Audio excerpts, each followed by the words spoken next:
This is a tutorial video on how to add new Flickr albums to primarily the teen page is what's using it right now. So if I go in and I go to the young adults page, you'll see that Flickr is currently pulling in albums it's called album IDs.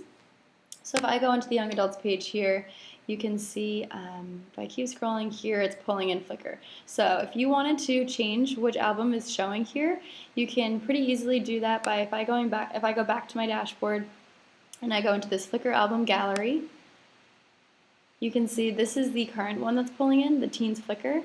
If you want to add a new one, it's pretty easy. You just do add new gallery, and then you would title this gallery, so whatever the new gallery is going to be called, whatever the pictures are primarily of. And then the API key is okay. The Flickr album ID is what you're going to want to get for this new album that you're trying to add into here. So if you hit get your album ID, this gives you a pretty clear step-by-step way of how exactly to grab an album ID and to copy it, because you're going to want a particular album and then it has the selected album ID here.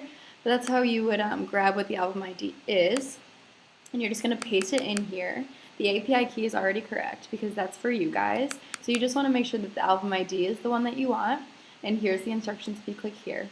And then once you hit publish here, this is the actual shortcode that you're going to want to then put on the young adults page if you did want to swap it out. So all I would do is over here, I would grab this once I hit publish.